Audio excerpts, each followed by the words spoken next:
Hello, Pauper fans. This is Mathonical, and you're joining me for round 7 of my 7th Pauper Challenge run that I've recorded. This opening hand is bleh. It's got 2 removal spells and a whole ton of lands. I don't particularly like it, although I know that my opponent does like to play a lot of Izzet Blitz and various other combo decks. He's also played, I believe, BorosSS Monarch. Someone can correct me if he hasn't, but basically, if he is on Izzet Blitz, this is a reasonable hand since we got a bit of life gain and the ability to remove creatures. And I have the 3 artifact lands, so that way I can curve Lightning Bolts into Galvanic Blast to make sure I get rid of a turn 3 Nivix Cyclops. So I do end up keeping it, even though I don't like this hand.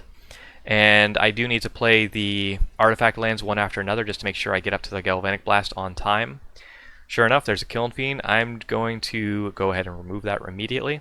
Just kind of hoping he doesn't have either a Daze or Mutagenic Growth, but there's not much I'd be able to do about that if he had one of those. And there's an Nivix Cyclops. So it looks like our 1-2 punch of Lightning Bolt into Galvanic Blast, playing 3 artifact lands, did end up paying off so far.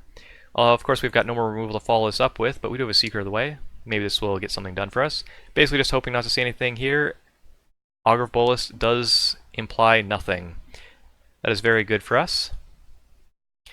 Here I realize I probably could have gone in for the cheeky attack. It may not have gotten any blocks, but I ended up not doing that. I'd rather, yeah, a bit of misplay there. I was going to play the Pal Sentinels either way.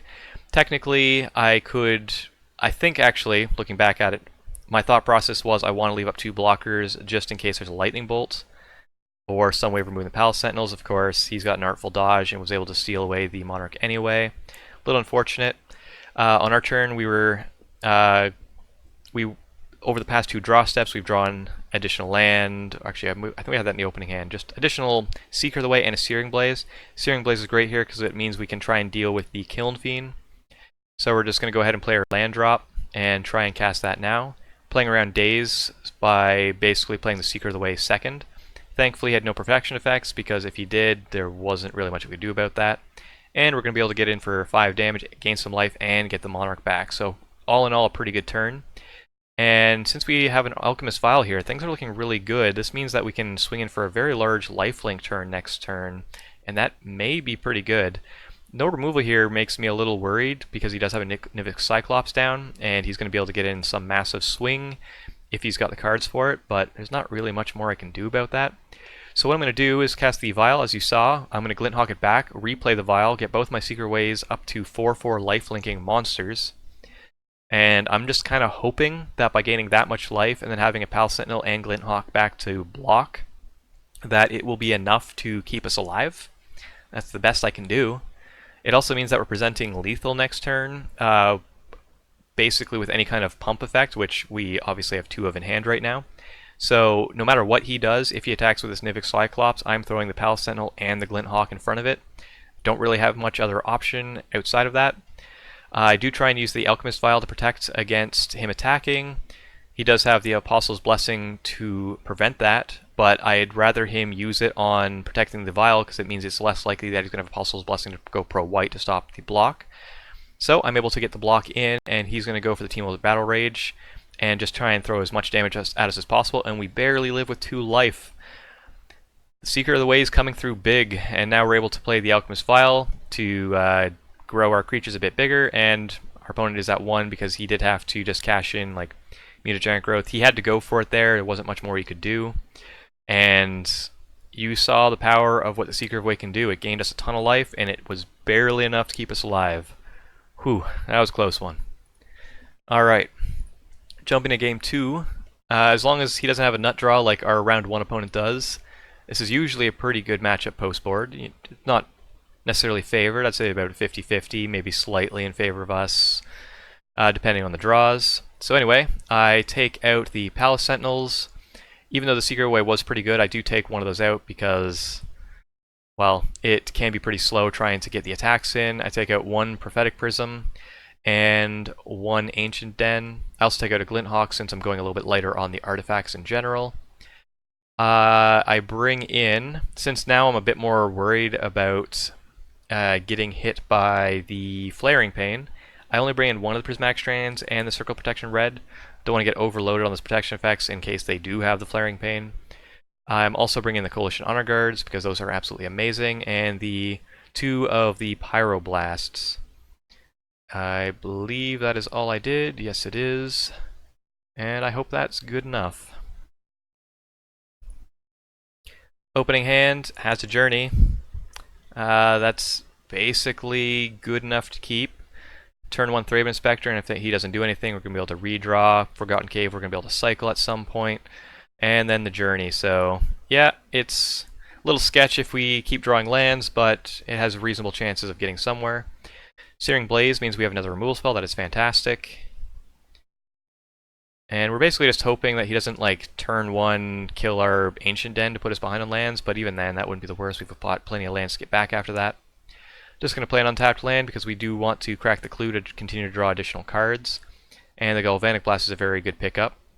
Basically, since he played the Kiln Fiend, I'm going to go ahead and cast Galvanic Blast. I want him to use some sort of protection effects.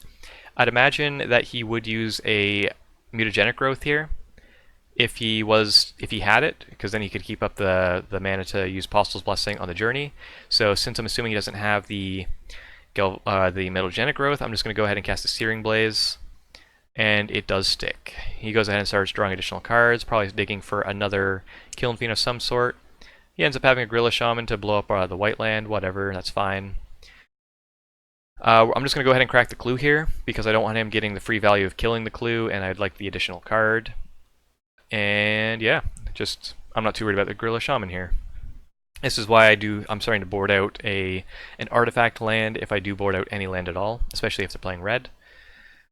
Gonna go ahead and cycle, and since I do want to get some kind of pressure down, I'm just gonna go ahead and cast the Core Skyfisher, bouncing the Windscarred Crag just to gain some additional life. Seeker of the Way is fine, means we get to get down an additional blocker to just prevent ourselves from slowly draining life. And it will be nice to just gain some life in the long term. I'm returning the Mountain here because I want the option of playing an untapped land as opposed to a tapped land. Just in case we need that 1 extra mana. I'm going to go ahead and swing with both. If he goes and blocks there, I'm going to go ahead and bolt the Gorilla Shaman, and he kind of went for it. Means we get a bit of a 2-for-1 and gain some additional life. We get the pesky Gorilla Shaman off the battlefield. Turns out a Mutagenic Growth, but I'm completely fine with him casting Mutagenic Growth to kill our Seeker. No big deal to me. I still have the Journey of the Way to deal with some creature that comes down later. Here is a Nivik Cyclops, so we're going to try and resolve the journey on it. Searing Blaze unfortunately does not kill the Nivik Cyclops. We need some additional protection effects to do that. He does play the Apostle's Blessing to keep his guy alive, but that means he's getting really low on life with only 1 card in hand, and we're at 23. So because of all that, I'm actually going to get in for a bit more damage. He needs to have exactly Gush into relevant spells. Because as you can see, I cashed in my Searing Blaze just to kill a creature and do some damage to him. And I'm just going for the win here. I'm going to go ahead and get in 2 more damage and go for the win. Turns out it was enough. So thankfully, after our 1-2 start, we managed to run it back and get a 5-2 finish. Fortunately, our breakers were terrible because of our bad start, but we still managed to get a 14th place and get that top 16. So yeah, let me know what you guys think of the Seeker of the Way, Searing Blaze combo. I personally think those 2 cards go really well together.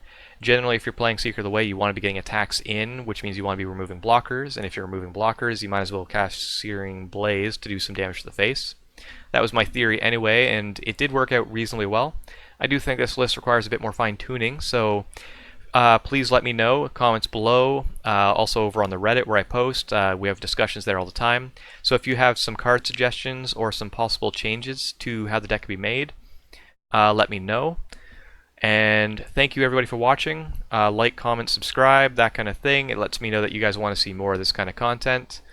And thank you very much for watching. Have yourselves a wonderful day.